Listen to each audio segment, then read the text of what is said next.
and welcome back to my channel. মই নিবেদিতা আপোনালোক সকলোকে পুনৰবাৰ মোৰ অন্য এটা ব্লগলৈ স্বাগতম জনাইছো। ফ্ৰেণ্ডছ, আপোনালোক বাৰু কেনে আছে? আশা ৰাখিছো আপোনালোক সকলো ভালে আছে আৰু সুস্থ আছে। কৰোনাৰ ভ্যাকচিন ওলাইছে বুলি শুনিছো, কিন্তু আমাৰ অসম কেতিয়াকে পাইহি হেয়া নাজানো কি হয়। বাৰু যি কি নহওক, এটা ভাল খবৰ বুলিয়ে ভাবিছো আৰু ভাল হওক, সকলোৰে ভাল হওক, গোটেই পৃথিৱীখনতে ভাল দিন আহক হেয়াই কামনা কৰিছো। বাৰু যি কি নহওক, এতিয়া আপোনাৰ বাজি গৈছে 11টা আৰু আজি হৈছে শনিবাৰ। আৰু তেন্তে বলক মই এতিয়া আপোনালোকক ডাইৰেক্ট একেবাৰে পাকঘৰলৈকে লৈ যাওঁ, যিহেতু মোৰ এতিয়া লাঞ্চ বনোৱাৰ সময় হৈছে। মই পিছে অলৰেডি ভাতটো বনালোঁ আৰু মই লগত কি বনাম হেয়া বলক তেন্তে চাই লওঁ।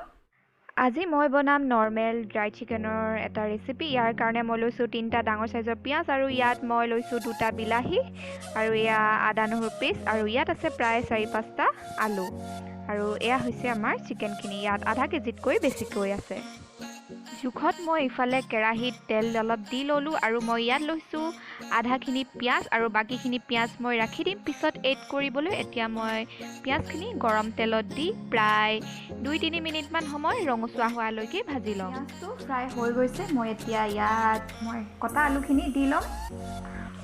মই পিছে আজি মোৰ চিকেনটো একেবাৰে চিম্পলকৈ বনাম, কাৰণ কেতিয়াবা এনেকৈ চিম্পলকৈ চিকেন খায়ো বৰ ভাল লাগে। সেয়াই আৰু মইনো এটা চিম্পল আৰু নৰ্মেল চিকেনটো কেনেকৈ কোনটো ষ্টাইলত বনাওঁ সেয়াই আপোনালোকক আজি দেখাই দিছোঁ। আলুখিনি দিয়া 2-3 মিনিটমানৰ পিছতে মই ইয়াত চিকেনখিনি এড কৰি ল'ম। গেছটো ল' কৰি ৰাখিয়ে মই এতিয়া চিকেনখিনি 5 মিনিটমান সময় এনেদৰে ভাজি ল'ম। 5 মিনিট সময় তেনেকৈ ভাজি লোৱাৰ পিছত মই ইয়াত আদা নহৰু পেষ্টটো এড কৰিছিলোঁ আৰু সেইটো মোৰ আপোনালোকক দেখুওৱা নহ'ল। আৰু তাৰপিছতে মই ইয়াত দিলোঁ যিখিনি পিঁয়াজ বাকী ৰৈ গৈছিল, সেই পিঁয়াজখিনি দি পিনি এনেদৰে ভালদৰে মিক্স কৰি ল'ব। এনেকৈ পিঁয়াজটো পিছত এড কৰিলে চিকেনৰ পৰা এটা বৰ ধুনীয়া সোৱাদ ওলায়। আপোনালোকে নিশ্চয় ঘৰত ট্ৰাই কৰিব আৰু তেতিয়া গম পাব। এতিয়া মই দিছোঁ কাটি লোৱা বিলাহীখিনি। আপুনি যদি ড্ৰাই চিকেনত বিলাহী এড কৰে তেতিয়া তাৰ সোৱাদটো দুগুণ হয়। সেই গতিকে আপুনি যেতিয়াই ড্ৰাই চিকেন বনায় তেতিয়া নিশ্চয় বিলাহী এড কৰিব। ঢাকোন মাৰি থৈ দিছোঁ আৰু তাৰপিছত আৰু বাকীখিনি প্ৰায় একেই হয়। ঢাকোন আঁতৰাই পিনি মই যি আপোনাৰ মছলা দিব লগা থাকে সেই মছলাখিনি এড কৰিম। মছলাখিনি এড কৰাৰ পিছত ভালদৰে ঢাকোন আঁতৰাই মই সোৱাদ অনুযায়ী নিমখ আৰু হালধি দি ভালদৰে মিক্স কৰি ল'লোঁ চিকেনখিনি। তাৰপিছত ঢাকোন দি পুনৰ 2 মিনিটৰ কাৰণে ৰাখি দিলোঁ। এতিয়া মই এড কৰিছোঁ মছলাখিনি। মছলাৰ ভিতৰত মই দিছোঁ জিৰা পাউডাৰ, ধনিয়া পাউডাৰ আৰু মিট মছলা। মই গৰম মছলাটো চিকেনটো হোৱাৰ অলপ সময়ৰ আগত এড কৰিম। গৰম মছলা দিলোঁ। মই গৰম মছলা দি ভালদৰে মিক্স কৰি 2 মিনিটমান ৰাখিলোঁ আৰু মই এয়া চাওক মোৰ চিকেন ধুনীয়াকৈ ৰেডি হৈ গৈছে। মই এতিয়া গেছটো অফ কৰি দিম। তো এয়া আমাৰ চিকেন ৰেডি হৈ গৈছে। তেন্তে এতিয়া আমি ভাত পানী খাই লওঁ। ভাত পানী খাই আকৌ আপোনালোকক লগ পাই আছোঁ। ভাত পানী খাই মেলি আজৰি হৈ গ'লোঁ আৰু এতিয়া আপোনাৰ বাজিছে প্ৰায় 2টা। মই ভাবিছোঁ আজি আপোনালোকক ব্লগটোত মই অকণমান বেলেগ কিবা এটা দেখুৱাবলৈ ট্ৰাই কৰিম। আপোনালোকক অকণমান হ'লেও এণ্টাৰটেইন কৰিবলৈ চেষ্টা কৰিম। নাজানো আপোনালোকে কেনেকুৱা পায়। মই কিনো কৰোঁ সেয়া জানিবলৈ কিন্তু আপোনালোকে মোৰ ব্লগটো সম্পূৰ্ণকৈ চাই থাকিব লাগিব। তেন্তে চাই থাকক।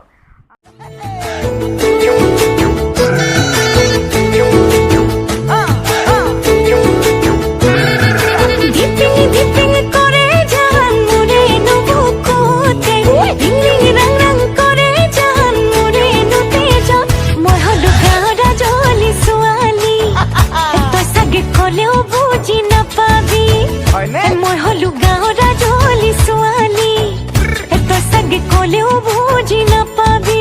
আধা ফুটা ইংৰাজী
বন্ধুসকল এয়াই আছিল আপোনালোকক অকণমান এণ্টাৰটেইন কৰিবলৈ ট্ৰাই কৰিলোঁ ভণ্টিয়ে ডান্স কৰিছিলে একো প্ৰেক্টিচ নাই ডাইৰেক্ট তাইক কাপোৰযোৰ পিন্ধুৱাই দিলোঁ আৰু তাই অকণমান নাছিলে সেয়াই মই আপোনালোকক দেখুৱালোঁ যিহেতু লকডাউন চবফালে বন্ধ ক'তো ওলাই যাব পৰা নাই চ' ভাবিলোঁ আপোনালোকে মোৰ ব্লগটো চাই অকণমান হ'লেও এণ্টাৰটেইন হ'ব বুলি আশা ৰাখিছোঁ আৰু আপোনালোকে যদি সঁচাকৈ ভাল পাইছে তেন্তে ধুনীয়া ধুনীয়া কমেণ্টছ দিব আৰু জনাব কেনেকুৱা পালে আৰু এতিয়া আছে ছেকেণ্ডত মই ৰাখিছোঁ ভণ্টিক মই এটা চেলেঞ্জ কৰিম আৰু সেইটো কি চেলেঞ্জ হ'ব চাই থাকক হাই এতিয়া মই ভণ্টিক চেলেঞ্জ কৰিম আৰু আজি আমাৰ চেলেঞ্জটো হৈছে এইটো হৈছে কি গম পাইছেনে এইটো হৈছে এটা লিপষ্টিক আৰু এই লিপষ্টিকটো মই ভণ্টিক এখন হৈছে এখন গামোচা দি মই তাইক চকুটো বান্ধি দিম আৰু তাৰপিছত তাই চকু বন্ধাকৈ তাই মোক এইটো লিপষ্টিকটো লগাব আৰু আজি সেইটো মই তাইক চেলেঞ্জ কৰিছোঁ চাওঁ তাই কেনেকৈ লগাব পাৰে কিমান বেয়াকৈ লগাব পাৰে বা কিমান ভালকৈ লগাব পাৰে তাকেই চাই লওঁ তেন্তে ব'লক ষ্টাৰ্ট কৰি দিওঁ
A few moments later.